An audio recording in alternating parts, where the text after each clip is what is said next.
Olá, olá, sejam bem-vindos ao nosso módulo 1.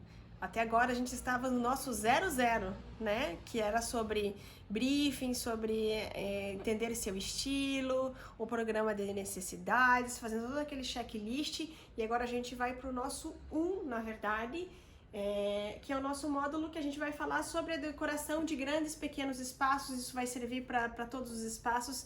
E nesse módulo a gente vai falar sobre mobília fixa.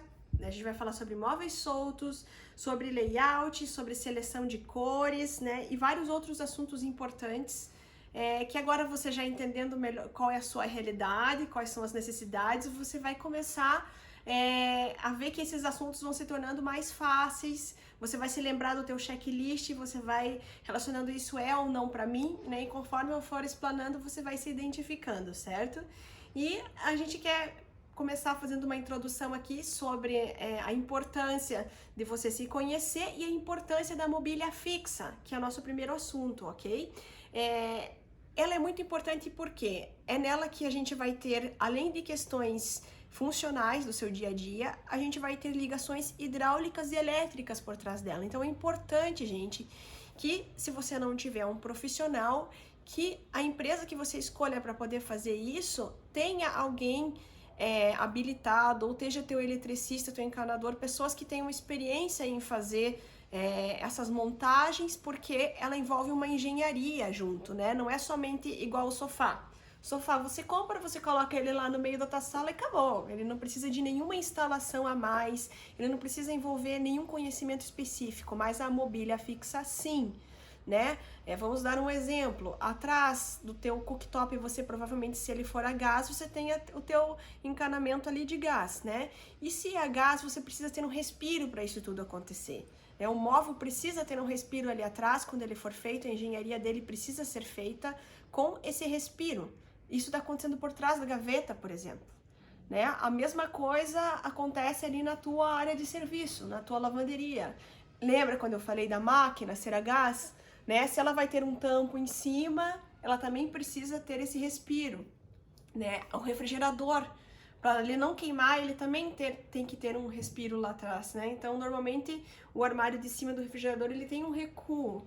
É importante que a pessoa que você pegar para fazer isso, seja o seu profissional, o seu arquiteto, ou a própria loja de móveis planejados, às vezes tem arquitetos que podem te atender ali dentro dela, ou se for algo mais básico, o teu eletricista, o teu encanador, que eles pensem nessas instalações em conjunto, certo? Que isso tudo seja pensado. Então, quando você estiver escolhendo o teu mobiliário, faça essas perguntas sobre as instalações, seja curioso sobre a posição das tomadas, onde que elas vão ficar, como que isso vai ser feito, certo?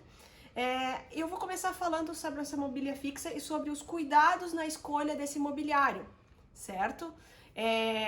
Eu digo que o cuidado principal que você tem que ter com a mobília fixa é em relação às ferragens.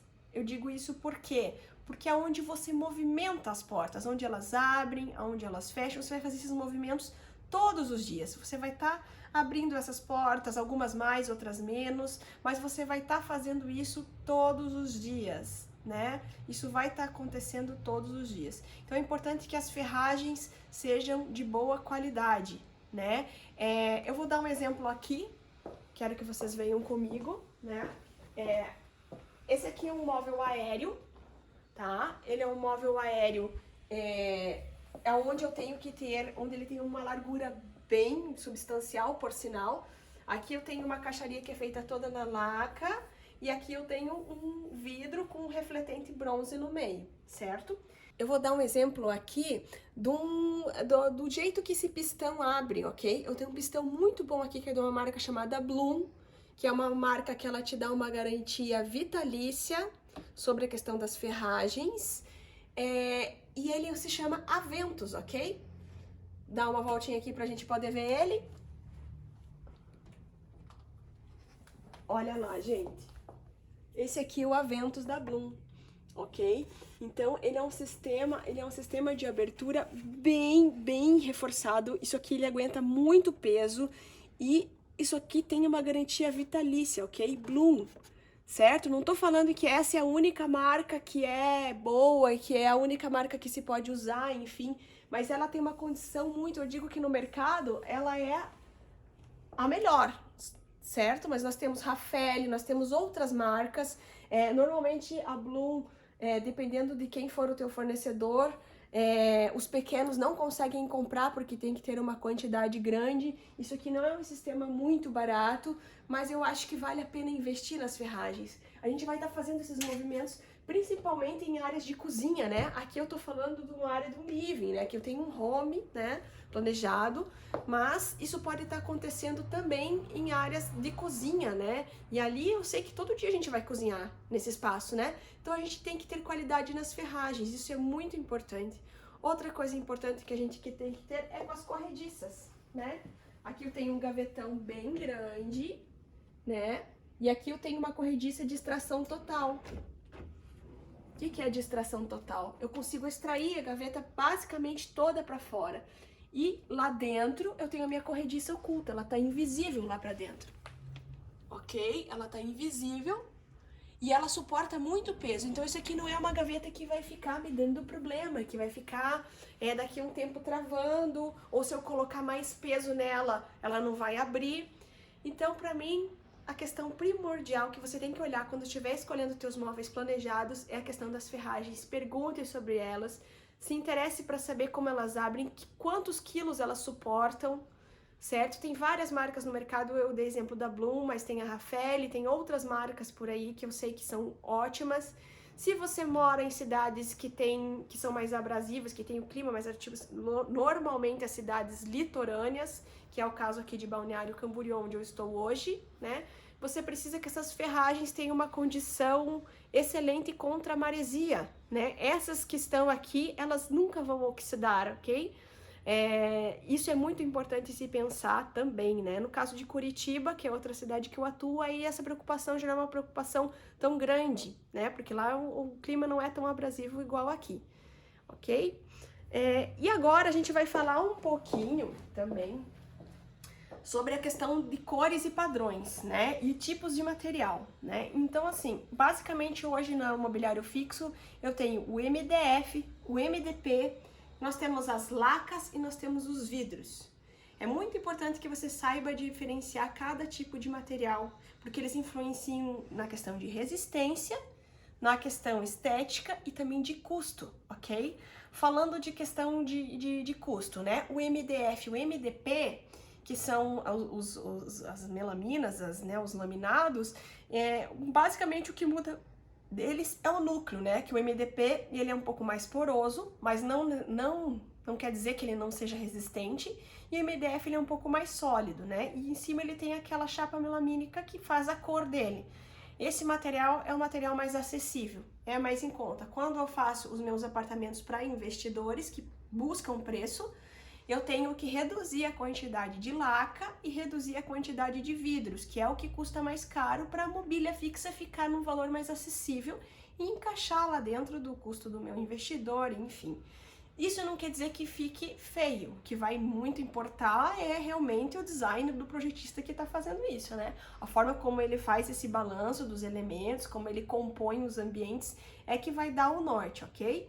Então aqui eu trouxe para você uma série de amostras, para dar uma referência desses materiais. Aqui eu não tenho nem 10% do que eu tenho no meu escritório, né? Eu tenho muita coisa de amostras, mas aqui é só para dar um exemplo de cada tipo de material, ok? Então eu vou pegar aqui para vocês, certo? Os MDFs aqui, né? Aqui a gente tem MDF, esse aqui é da linha da Guararapes, né? Mas você pode ver que eles têm essa texturinha, alguns são texturizados, ok? Normalmente aqui a gente tem esses brancos também, que são bastante utilizados. Os nudes, né? Na cartela de cores. Amadeirados, né? Vários tipos de amadeirados. E os que imitam aço. Hoje em dia você tem várias variações deles, você tem várias cores. Você pode fazer cobre, azul, ok? Esses são os MDFs, que também podem ser MDPs. Ok? Esse aqui são da linha Guararapes, mas a gente tem maciz, arauco, a gente tem também as grifes de móveis planejados, que tem as suas linhas próprias de MDFs. Ok? Esses são os materiais mais acessíveis, né? Mais que tem um custo melhor dentro dessa lista de opções aqui. São os MDFs, né? Aqui nós temos mais opções. Nós temos esse que parece um linhozinho, ó. Certo? São os MDFs. Depois a gente pode passar para uma segunda categoria, né? Dentro da questão dos amadeirados, que são as lâminas naturais. Eu pessoalmente gosto muito de madeira, mas esse tipo de material tem um valor bastante agregado, né? Que é o caso da gente colocar madeiras naturais aplicadas em cima do MDF. E não é uma lâmina sintética, é algo natural mesmo, né? Então aqui para vocês terem um exemplo de como elas são bem fininhas, normalmente elas vêm assim, tá? Esse é de um fornecedor de Curitiba, Bonardi, né? Mas assim, isso aqui pode ser aplicado tanto em móveis soltos quanto em chapas para fazer os móveis sobre medidas. Então aqui eu tenho uma nogueira. Aqui eu já tenho uma outra madeira que é um IP, essa segunda. E aqui eu tenho o cumaru. Ó, o cumaru que é um pouco mais avermelhadinho, né? Isso aqui é madeira natural mesmo e ela é aplicada em cima das lâminas. Então, como que fica, gente? Fica assim, olha só. Depois de aplicada, isso aqui pode ser a frente do móvel, pode ser uma porta, pode ser... O toque é diferente, vamos pegar aqui para vocês verem. Isso aqui é sintético, a melamina, né? E isso aqui já é uma lâmina natural. Esse aqui, no caso, é de uma empresa chamada... a gente tem aqui a Gava, de Curitiba, eles fazem móveis planejados, tá? Mas a gente pode achar eles em qualquer loja de móveis planejados, se pedir por lâmina natural, basicamente a maioria deve ter, né? Talvez só as menores que não, porque é um material que ele tem que ser fabricado, colado, prensado, né? Nessa chapa, e às vezes isso pode ser um processo mais industrial para os pequenos, né? Aqui é um eucalipto, olha, é um eucalipto, e esse aqui... Ele é uma melamina que imita aqui da Guararapes, ele é a linha Nature deles, né? Quase que um carvalho, mas para vocês verem a diferença, certo? E daí, se tratando de lâminas naturais, nós temos outras madeiras, ó, o note escuro deles. Olha que bonito esse, que quando aparece a pessoa gosta muito de madeira. O toque é diferente, é um ébano africano. Isso aqui tem um valor bem agregado, gente, mas para quem gosta de madeira, vale a pena investir. Ó, aqui é o carvalho americano e também tem mais resistência, né, gente? Pensa que a madeira é algo quentinho, resistente. O MDF também, tá? Em questão de resistência é igual. Eu diria que é igual. Então, tudo isso aqui são lâminas de madeira natural. Inclusive, a gente pode fazer... Ó, essa aqui é um frejó. Tá sendo muito utilizado hoje essa cor, é um frejó, tá? Inclusive, a gente pode aplicar pintura em cima dessas lâminas de madeira natural. Tá, esse aqui é um metalo champanhe, olha só, que bonito. Para uma frente, né, de uma cozinha também, quando a pessoa não quiser utilizar a laca, ele tem uma resistência melhor, porque ele está sendo aplicado sobre a madeira. E, inclusive, ele tem, se você for ver, ele tem os nós da madeira no fundo. E aqui é a mesma opção do metalo, só que numa cor mais escura, ó. Certo? São materiais bem nobres, né? Então, a gente passou pelos MDFs, agora a gente passou pelas lâminas naturais e agora a gente vai para as lacas, certo? Aqui nós temos uma opção de laca acetinada, né? Ela não é brilho, mas é a que tá aqui no ambiente também, ali verdinha, que eu acabei de explicar um pouco anteriormente. E aqui a gente tem cores mais digamos... neutras, né? Nós temos o branco, que seria a laca acetinada branca, e nós temos a microtextura. A microtextura também é uma pintura, só que se você for ver, ela tem assim um aspecto mais, ela é mais fosco. Se você pegar nela, a laca ela é mais lisinha, a microtextura ela é mais ásperazinha. OK? Questão de custo, sempre a laca é um pouco mais cara, a microtextura um pouquinho menos, mas também não, porque são processos de pintura. Pra gente fazer esses processos de pintura, tem que ir para uma câmara de pintura, tem que lixar muito bem a peça dentro, ela vai aplicando vários fundos até se chegar nesse resultado aqui.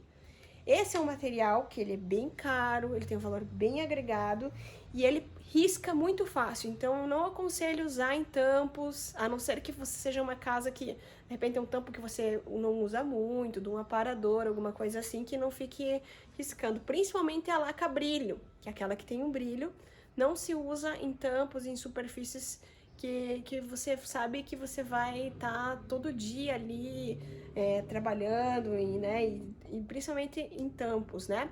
Use mais em frentes, em locais que você não tenha tanto atrito, porque ele arrisca mesmo e daí você vai ter uma dó, porque você vai ter pago muito caro por isso e vai riscar, ok? Então as lacas são essas opções.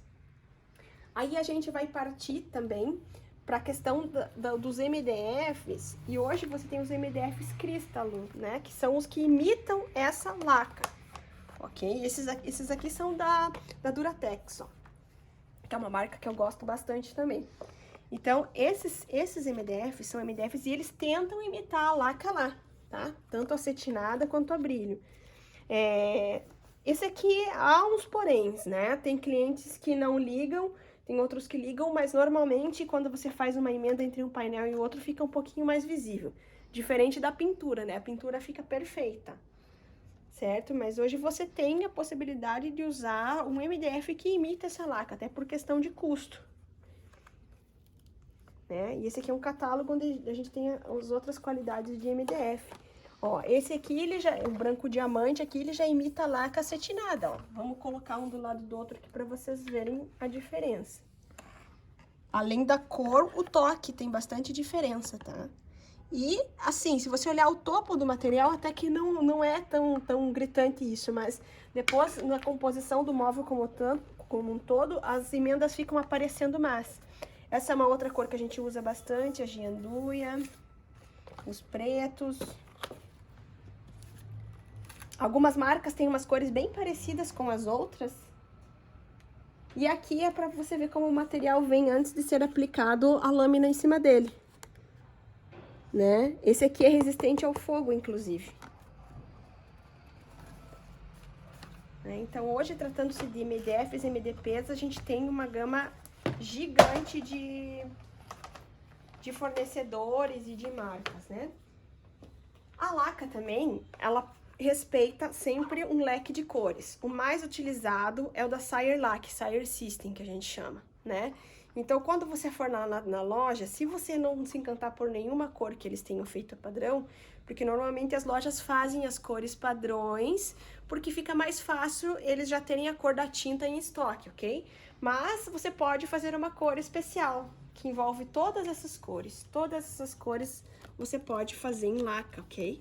Todas, desde o cinza até os azulados, os neutros, os amarelos, né? Você pode fazer todas essas cores. Então, provavelmente vão te dar um lequinho desse aqui para você poder fazer a escolha da sua laca, ok? Então, gente, nessa aula, o que a gente aprendeu? A gente aprendeu um pouco mais sobre móveis planejados, o que você tem que ver, que é mais importante neles, que eu diria que é a ferragem. A gente olhou alguns materiais essenciais e na próxima aula a gente vai falar sobre os móveis planejados e a atuação deles em relação a vidros e aos tampos. A gente vai falar de pedras também, eu tô com o meu mostruário aqui, eu vou guardar ele aqui pra gente falar na próxima aula. Espero que vocês tenham gostado, um beijo e até mais!